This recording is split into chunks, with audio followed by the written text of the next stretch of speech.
están, muchachos? Espero que se encuentren muy pero que muy bien. Yo soy Dylan Hat-Trick y en esta oportunidad te voy a hablar de quien fue alguna vez el 9 peruano y el que ilusionó a más de uno con poder llegar a un mundial, para ser más exacto a Qatar 2022. Te voy a hablar de Gianluca Lapadula.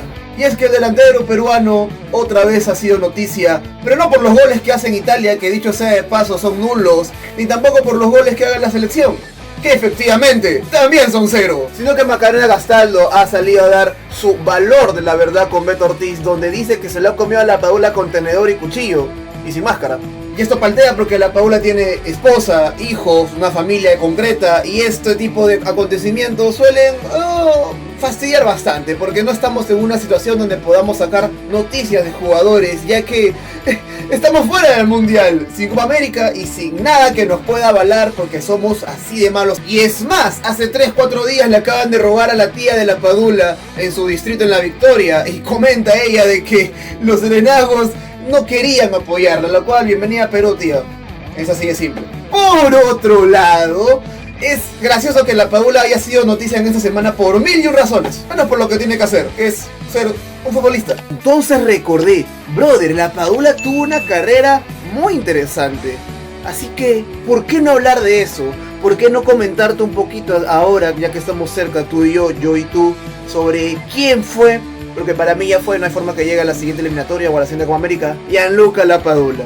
Yo soy Dylan Hat-Trick y esta es la historia de Lapadula. Y esta es la historia de la Garantula. Gianluca Lapadula nunca tuvo una carrera destacada. Para ser sincero, siempre estuvo en la cuarta o tercera división, siendo prestado por varios equipos.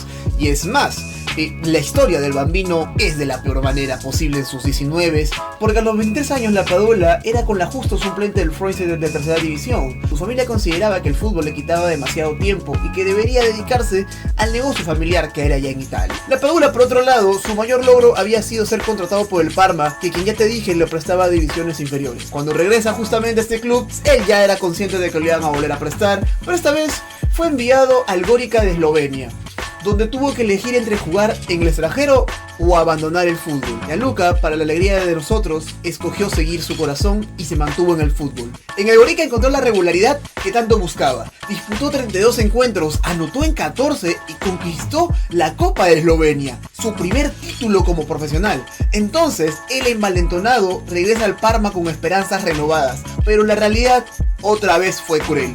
Lo prestan una vez más al Teramo Calcio de la tercera división. A los 25 años seguía en las categorías inferiores, lo cual a estas alturas de la vida, en aquellos 2013, 14, 15 lejanos, era ya considerado un fracaso.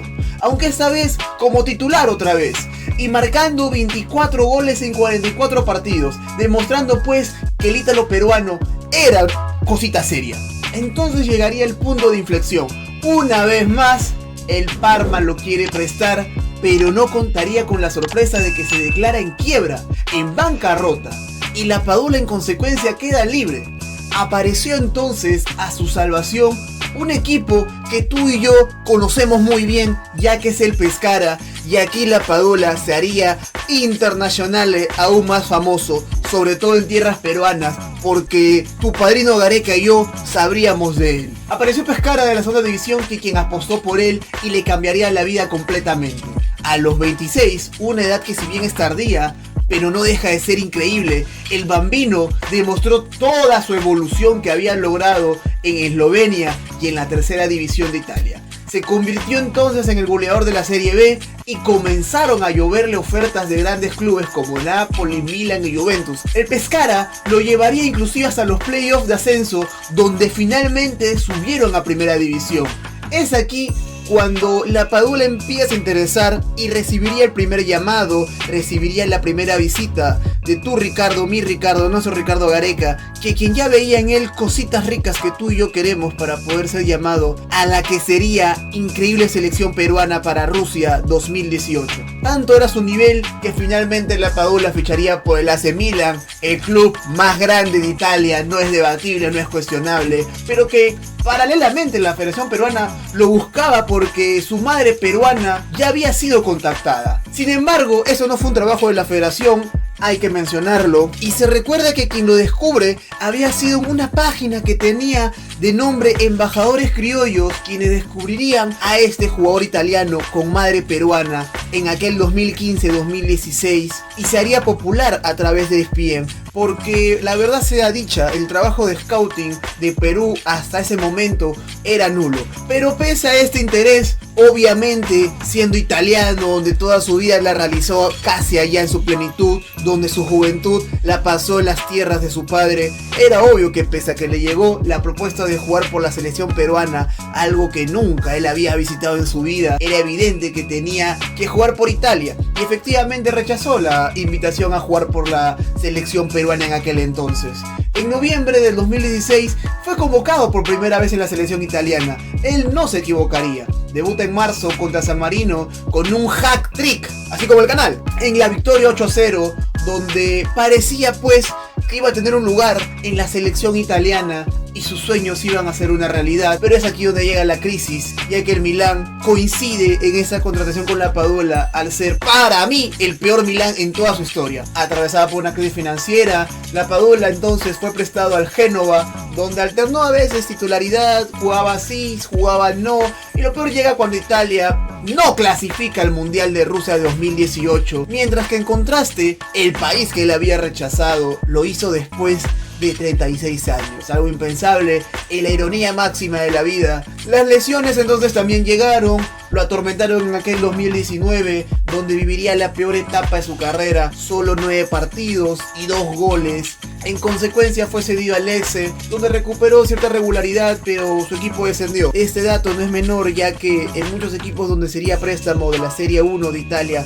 descenderían, pero a su vez, porque conocería jugar por los equipos de la Serie B, ascendería. A los 30 años y funciones en Italia, acepta entre 2020 y 2021 jugar por el Perú, obtuvo la nacionalidad en tiempo récord. Me acuerdo entonces que la Renier trabajó como nunca y fue convocado en noviembre del 2020. Llegó como extranjero que apenas hablaba el español, sabiendo que muchos no lo perdonaban por su rechazo en aquel 2015. Recuerdo entonces que había periodistas como Pedro Eloy que lo mataban y que decían que no venga. La Padula inclusive se tatuaría un indio americano para poder hacerle ojitos a Perú, así como Gareca le hace ojitos a la Federación Peruana de Fútbol en la actualidad. El momento fue exquisito y clave, porque en Quito contra Ecuador, con Paolo Guerrero lesionado, la Padula fue titular por primera vez.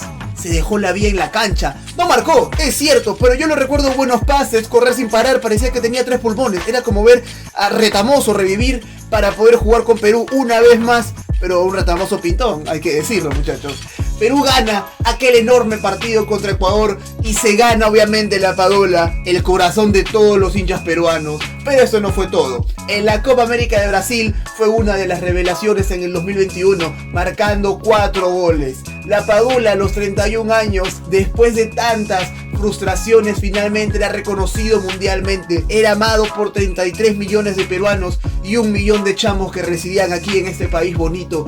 Había pasado del anonimato de la 4ª división de Italia a ser la figura de la Copa América, la 3ª copa a nivel internacional con más prestigio, solo por detrás de la Euro y del Mundial. Pero lamentablemente la Padula no lograría ir al Mundial con Perú, se caerían las esperanzas en aquel repechaje bien conocido. Tenemos un video en el canal hablando sobre eso. No dejaría de ser importante la Padula para todos nosotros y obviamente para la Federación Peruana de Fútbol, porque gracias a él se abriría un área de scouting para poder reclutar peruanos que ya sean nietos o hijos de peruanos que se fueron al extranjero en algún momento de sus vidas. Así llegó Sone, pero eso ya será historia para otro video donde hablaremos de los eurocausas.